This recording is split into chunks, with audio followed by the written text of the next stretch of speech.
میں ایسے فقر سے اے حلقہ باز آیا، تمہارا فقر ہے بے دولتی و رنجوری، نہ فقر کے لیے موضوع نہ سلطنت کے لیے، وہ قوم جس نے گوایا متاع تیموری. The true فقر of which the history of Islam provides many remarkable examples is very different from the false faqr, born of weakness, resignation and lack of initiative. There is a faqr which teaches cunning to the hunter. There is a faqr which reveals the secret of domination.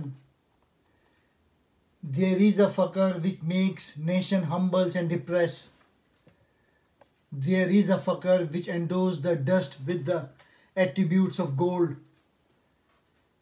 There is the faqr characteristics of Hussein, which is the source of spiritual wealth. This wealth of Hussein's is the heritage of the Muslim. علم کا مقصود ہے پاکی عقل و خرد، فقر کا مقصود ہے عفت قلب و نگاہ. چڑھتی ہے جب فقر کی سانپ تیغ خودی، ایک سپاہی کی ضرب کرتی ہے کار سپاہ. The objective of knowledge is the purity of the intellect. The objective of faqr is the purity of the heart and the vision. Even if you belong to the lords of the earth, do not forego the grace of faqr.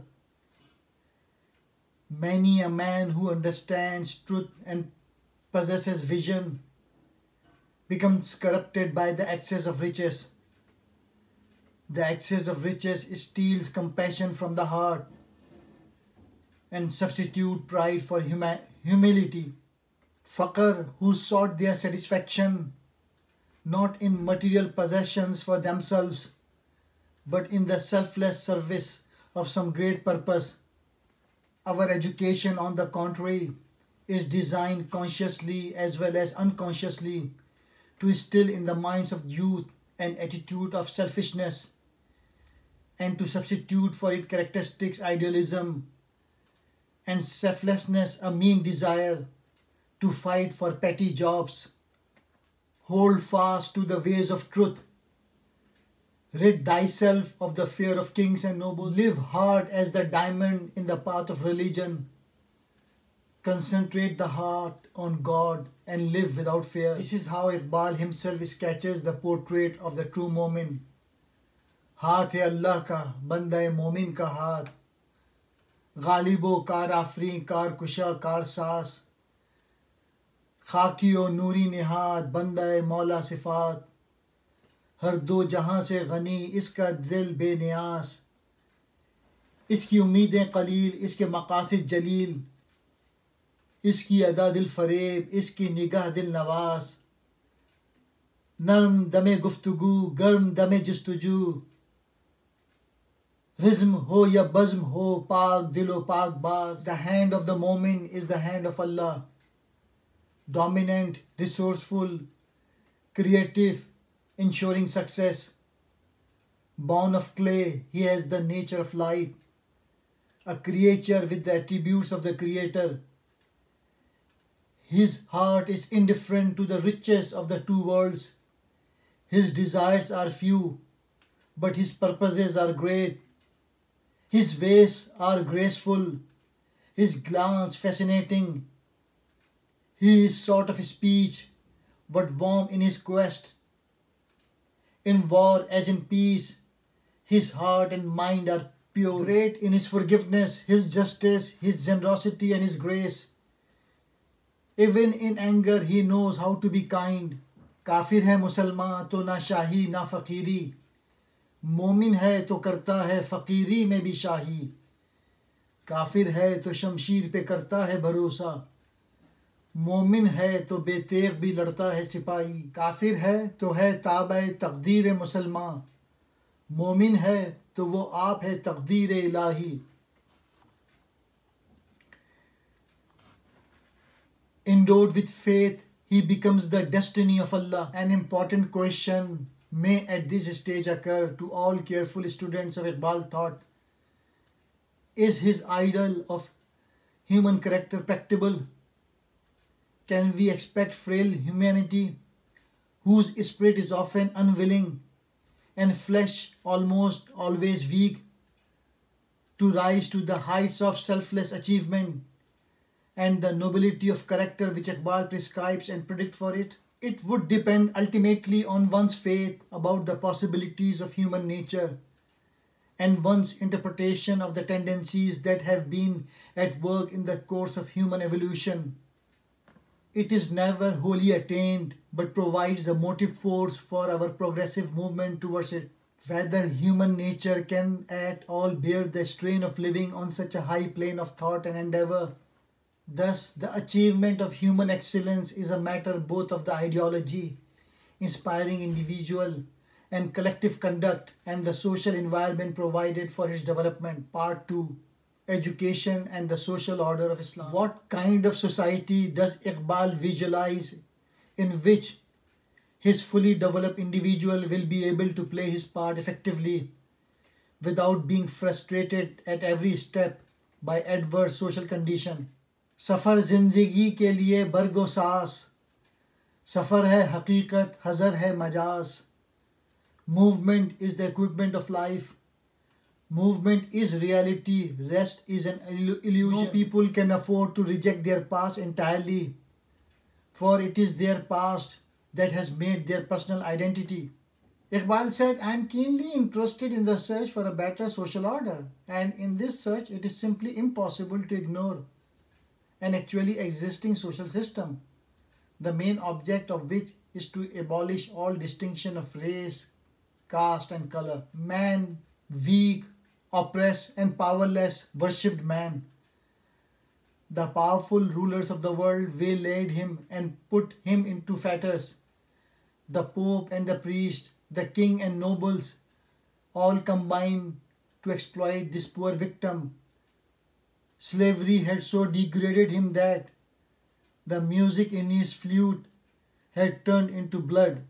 It demands loyalty to God and not to the thrones. And since God is the ultimate spiritual basis of all life, loyalty to God virtually amounts to man's loyalty to his own ideal nature. The search for a purely psychological foundation of human unity becomes possible, Iqbal explains, only with the perception that all human life is spiritual in its origin. The real significance of Muhammad, peace be upon him, prophethood lies in the nature of the message which he offered to mankind, enslaved in cruel bonds of its own making, a message of freedom, social equality, and human brotherhood, an affirmation for the first time in history in unequal terms of completely equality of social status and legal rights. It restored to the full status of citizenship those who had been deprived of their human rights on grounds of race or color or sex or social and economic circumstances. Freedom again came in its own, freedom of the body and of the mind. This assertion of social equality and justice, this holding of the scales, even between the rich and the poor, between the powerful and the weak, was largely realized in practice and established nationality on the basis of the country. Mankind is split up into warring tribes. Man became a stranger to man. The soul fled from the body. Only the outer forms remained. Mankind disappeared from the earth. Only separate nations remained. It is variously named as color and race and country. Mankind has been slaughtered like sheep. Turn away neither from the east nor from the west.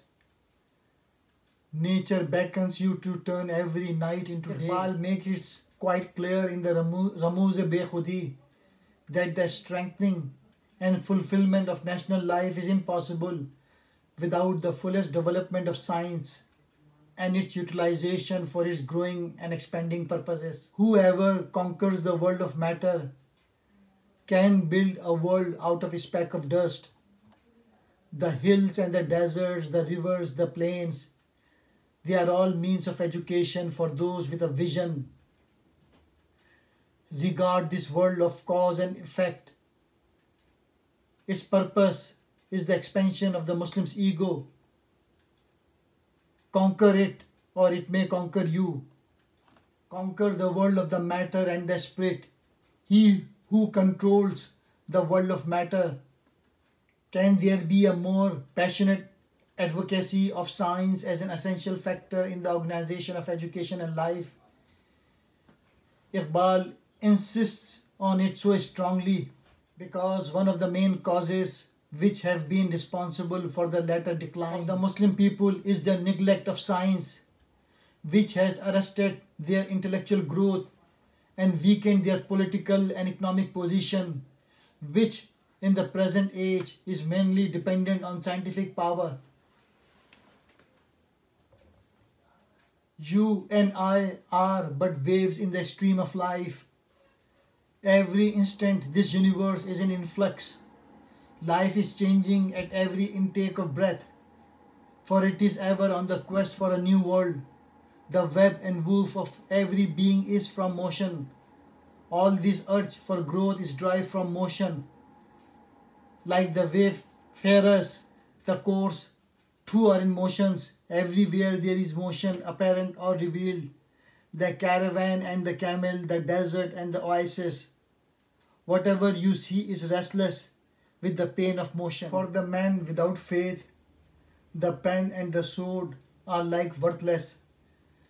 When faith has departed, wood and iron lose their value.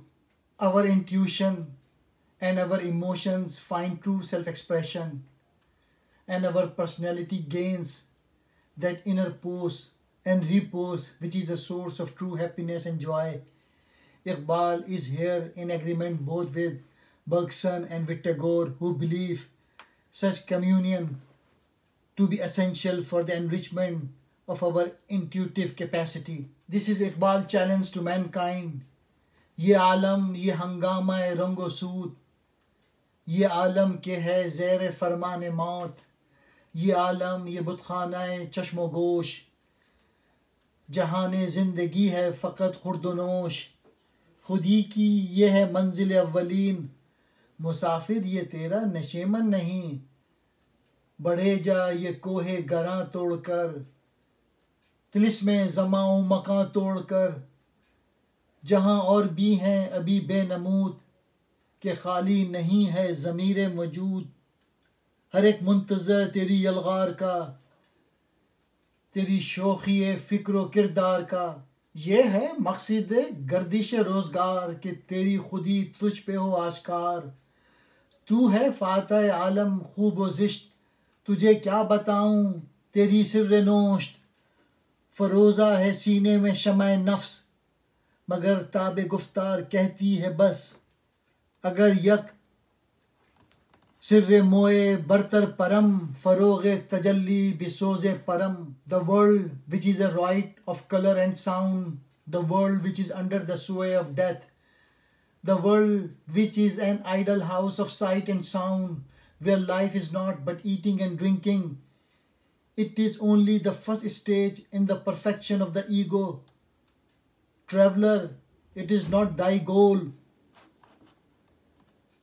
For go ahead, shattering this world obstruction, conquering this illusion of space and time.